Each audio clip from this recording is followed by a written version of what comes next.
estamos nuevamente aquí reunidos para hablar sobre la divina voluntad. Nada más que en esta reunión es algo especial, porque no tenemos un tema específico como en todas las demás veces que nos hemos reunido. O sea, casi siempre tomamos un tema, ya sea María, puede ser el reino, en fin. En esta ocasión, el interés de reunirnos aquí es para tratar de saber, hacer una introspección en nosotros mismos para conocer si realmente estamos viviendo o no en este ambiente de la divina voluntad, si estamos penetrando en el reino de este reino de la divina voluntad que Jesús nos está ofreciendo en la actualidad. Así que es más que una plática, más que un tema, es un momento de reflexión personal. Antes de entrar en los temas ya para ver si estamos o no estamos siguiendo lo que Jesús quiere de nosotros, a mí me gustaría empezar con lo siguiente. Jesús dentro de él tenía dos generaciones de criaturas que son prácticamente toda su herencia, toda su, ¿cómo diríamos?, su actividad. La generación de los hijos de las tinieblas y la generación de los hijos de la luz. Cuando hablamos de hijos de las tinieblas, casi siempre se nos va un poquito la idea a algo, a lo malo, quizá lo tratemos de poner junto con el maligno. Y no es así. Jesús nos dice que dentro de él había dos generaciones que a una única y exclusivamente la venía a redimir. Y la otra, aparte de redimirla, iban a ser los herederos de su voluntad. Esa voluntad con la que él vivió durante toda su vida. Y esa es la herencia que les tiene reservada a esa segunda generación. Vamos a oírlo en las palabras de él. Le dice a Luisa, tú debes saber que mi humanidad contenía en sí dos generaciones, los hijos de las tinieblas y los hijos de la luz.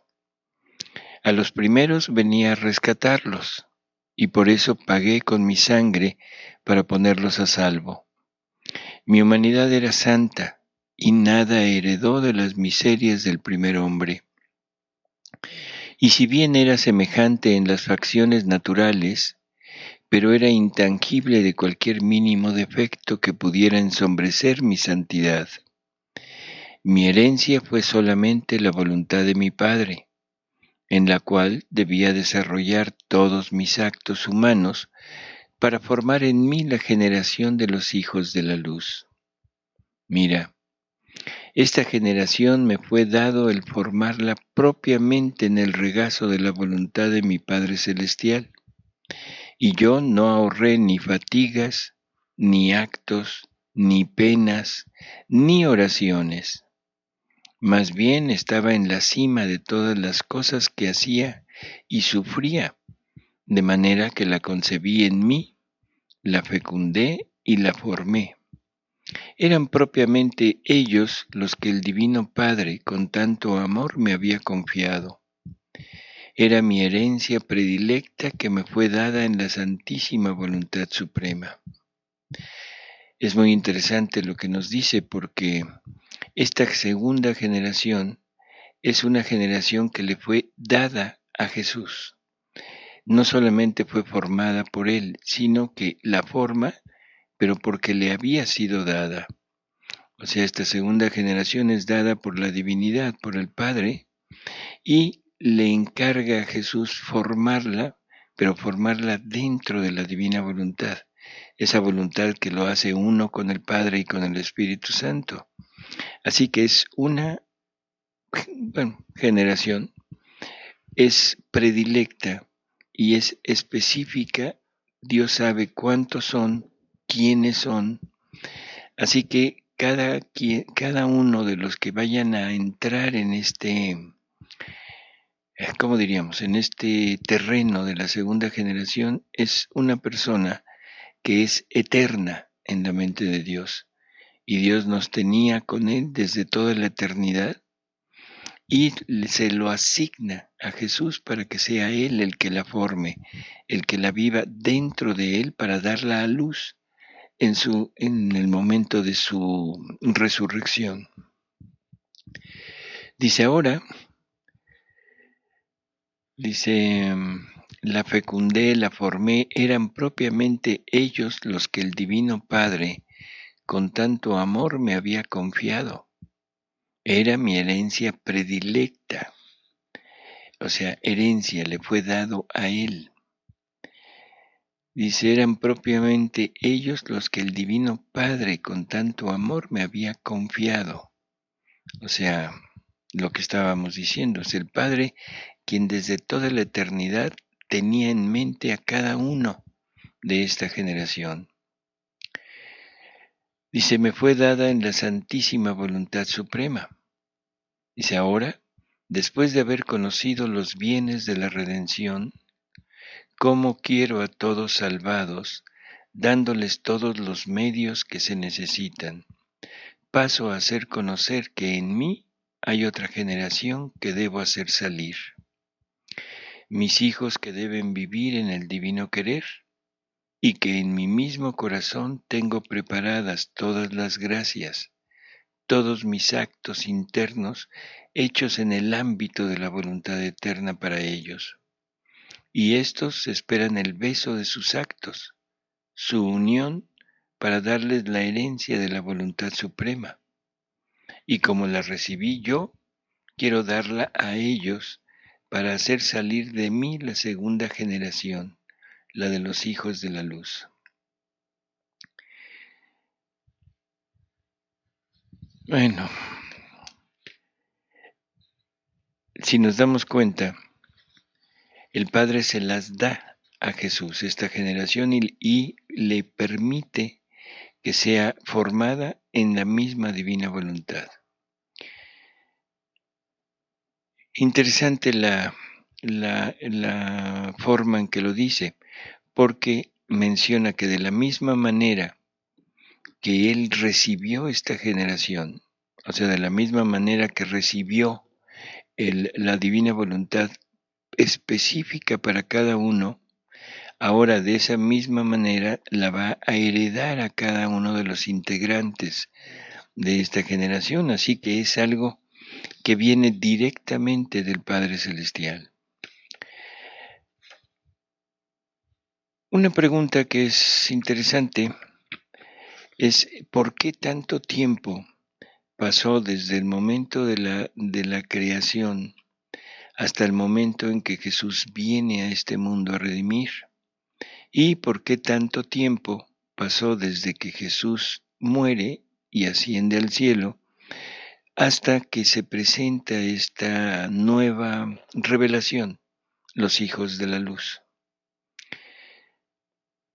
Vamos a leerlo para que no quede en palabras, sino que sea las palabras de Jesús. Y dice, es costumbre de la sabiduría eterna establecer los actos de la criatura para dar cumplimiento al bien que le quiere hacer a ella. Esto sucedió para que viniera a la tierra la redención del Verbo eterno.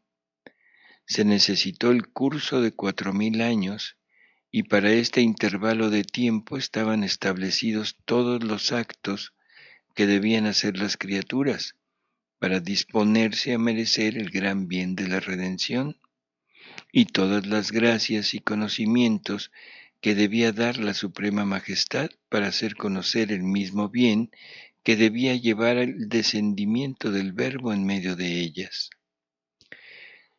En el principio, a Adán todo esto de la vida divina y de la voluntad divina le fue dada gratuitamente. No hubo ninguna condición, sino esta era la creación misma de Dios y le fue dada sin condiciones.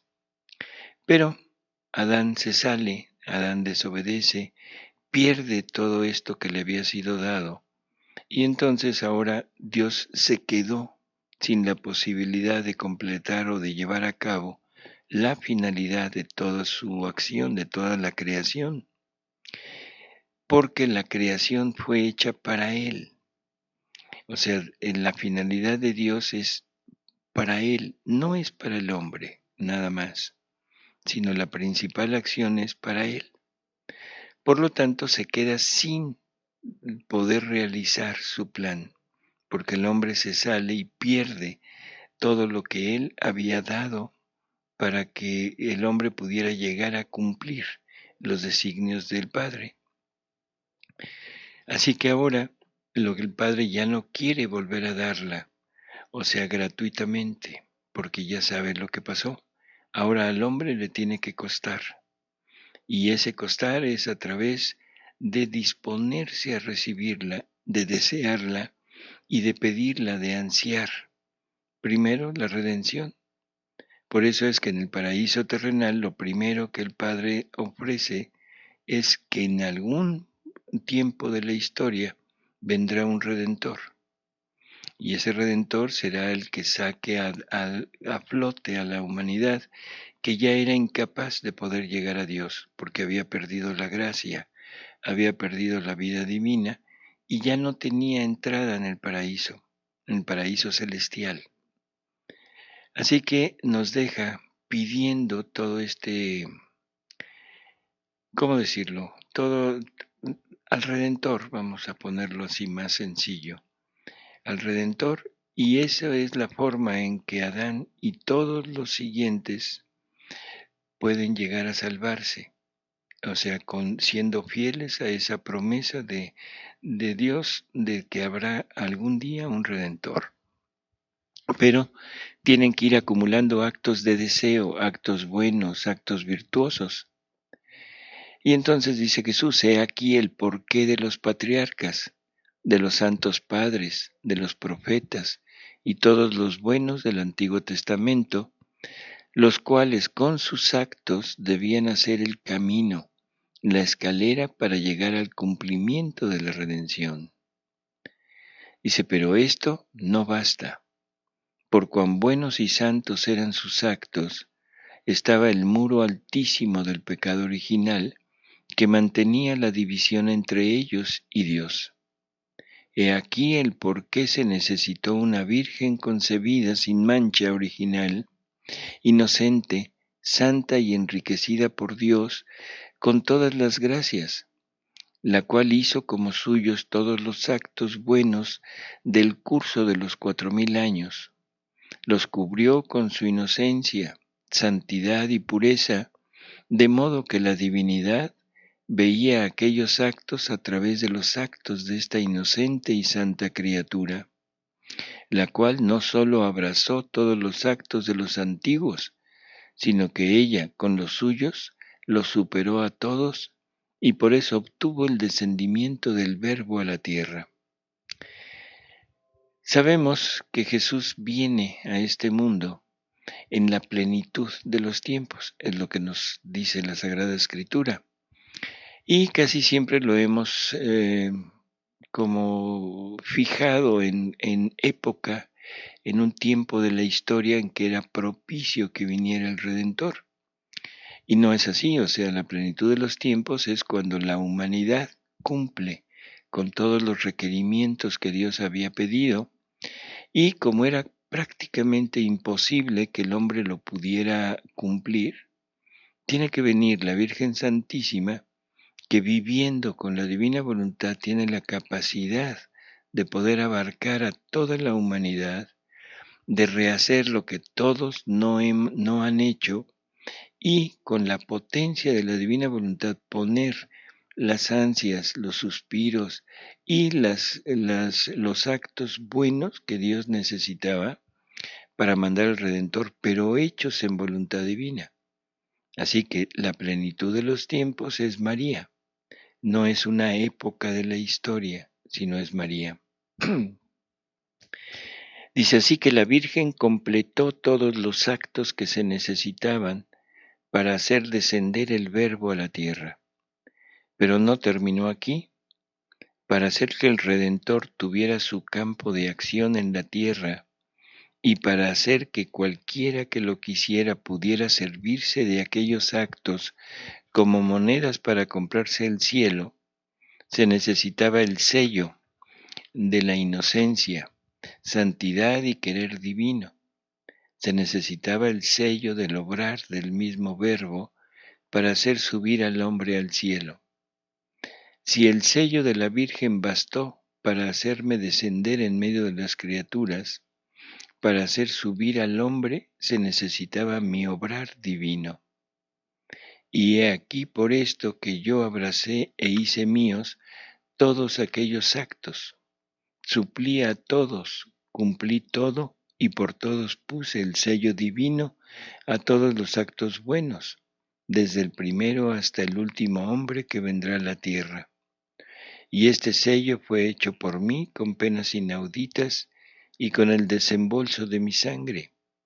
Y así di como rey magnánimo la moneda a todos para comprarse el cielo. Todo esto estaba establecido por la sabiduría increada, y ni siquiera un acto podía faltar de todo esto para venir a cumplimiento la redención. Bueno, creo que esto es totalmente entendible, en el sentido de que María tiene que completar todo lo de toda la humanidad para que el Padre acceda a mandar al Redentor. Pero ahora, eso no fue suficiente para redimirnos. Ahora el Redentor, o sea Jesús, tiene que hacer exactamente lo mismo en su voluntad para poder abarcarnos a todos, rehacer los actos de toda la humanidad y pagarle al Padre por todas las penas que deberíamos de haber sufrido nosotros. Así que bueno, son dos momentos en la historia.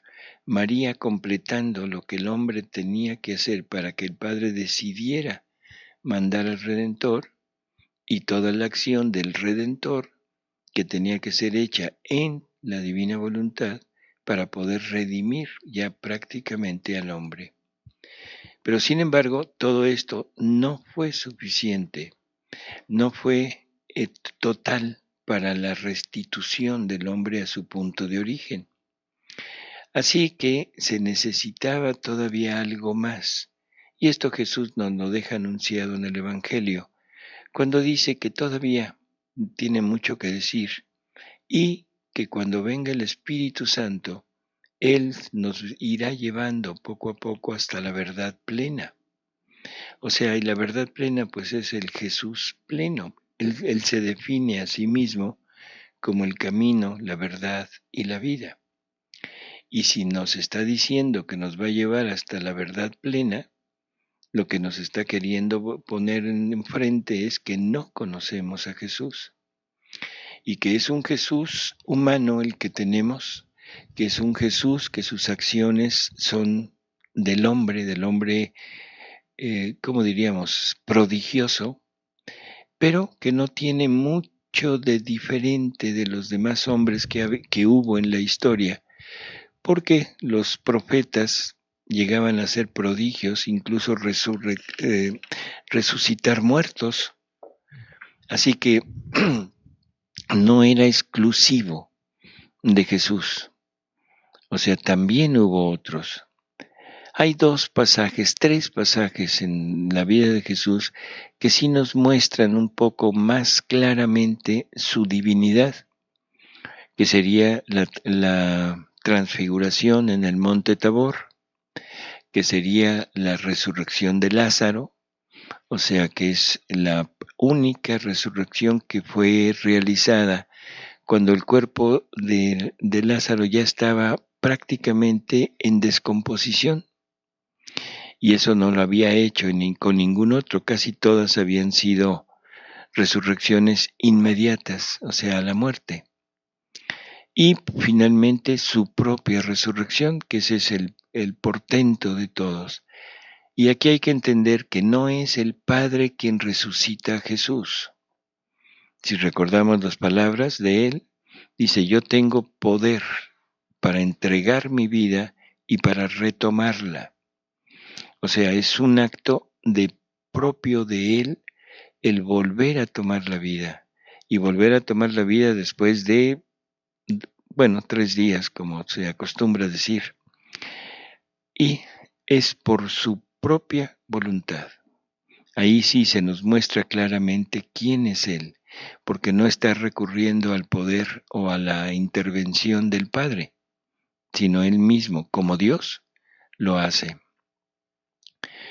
Ahora nos queda todavía una parte, que es esta restitución completa, llevarnos hasta la plenitud del conocimiento de Jesús, y que Jesús nos deja medios para poder llegar a completar lo que el Padre ha pedido, deseos y peticiones. La única oración que Jesús nos deja, el Padre Nuestro, es una petición del reino. Dice, venga tu reino, hágase tu voluntad como en el cielo, así en la tierra. Nosotros le pusimos un signo ortográfico en medio de esta frase, que es una coma. Le pusimos, venga tu reino, y luego una coma, y enseguida el hágase tu voluntad como en el cielo, en la tierra. Por eso es que pensamos que son dos peticiones distintas. El venga tu reino, y luego, aparte de que venga tu reino, que tu voluntad se cumpla como en el cielo, así en la tierra. Si le quitamos la coma, vamos a entender el significado exacto que Jesús dejó. Venga tu reino, de hágase tu voluntad como en el cielo, así en la tierra. Y esa es la tercera obra de Dios, el fiat voluntas tua. Así que Jesús nos deja esta oración para que la repitamos continuamente. Y no solo eso, sino que Él se pone a la cabeza de esa oración para valorizar nuestras oraciones, que a veces las hacemos sin conciencia de lo que estamos diciendo o sin conciencia de lo que estamos pidiendo. Así que hemos estado continuamente con esto. Nos pide también determinado número de actos de virtud humana, y se ha estado haciendo a través de los siglos los grandes santos que conocemos y multitudes de personas que se han entregado a esta santidad y que no son conocidos, pero que sin embargo sus actos van continuamente sumándose para ir completando lo que Dios había pedido. Igual que en la redención, el hombre no alcanza a completar, y tiene que venir una segunda plenitud de los tiempos. Y esa segunda plenitud de los tiempos debe ser en una criatura que, conteniendo en ella la divina voluntad, abarque, abrace a toda la humanidad y rehaga los actos de todos para poder obtener del Padre el que vuelva a permitir que su voluntad more en la criatura y obre en la criatura. Y esa es Luisa Picarreta. Luisa Picarreta, viviendo en esta divina voluntad a través de toda su vida, va rehaciendo junto con Jesús los actos de todos, pero ahora desde una criatura salida de pecado original. Por lo tanto, se aplica como si fuera actos de la humanidad. Ella es la que paga, ella es la que consigue que Dios permita que se establezca nuevamente el reino de su voluntad en la tierra, y desde ella, desde el momento que ella muere, es cuando tenemos ya la posibilidad de poder entrar en este reino. Así que bueno, podríamos decir que si María es nuestra madre, podríamos decir que Luisa es nuestra segunda madre. Y podríamos decir, bueno, ¿y esto ya es suficiente? Pues no, todavía falta una tercera plenitud de los tiempos. Y esa tercera plenitud de los tiempos es personal. Es cada uno de nosotros tiene que llegar a completar ya no tanto los deseos, ya no tanto las aspiraciones para obtener el reino, sino tiene que empezar a disponerse, a practicar, a obrar como Dios quiere, para que nos vaya dando su voluntad. Igual que ha pasado con las otras dos, no era suficiente los actos del hombre. Entonces tuvo que venir primero María, que viviendo en la divina voluntad podía llegar a obtener el Redentor. Después Luisa, que viviendo en la divina voluntad podía llegar, hizo llegar el reino de la divina voluntad a la tierra. De la misma manera nosotros.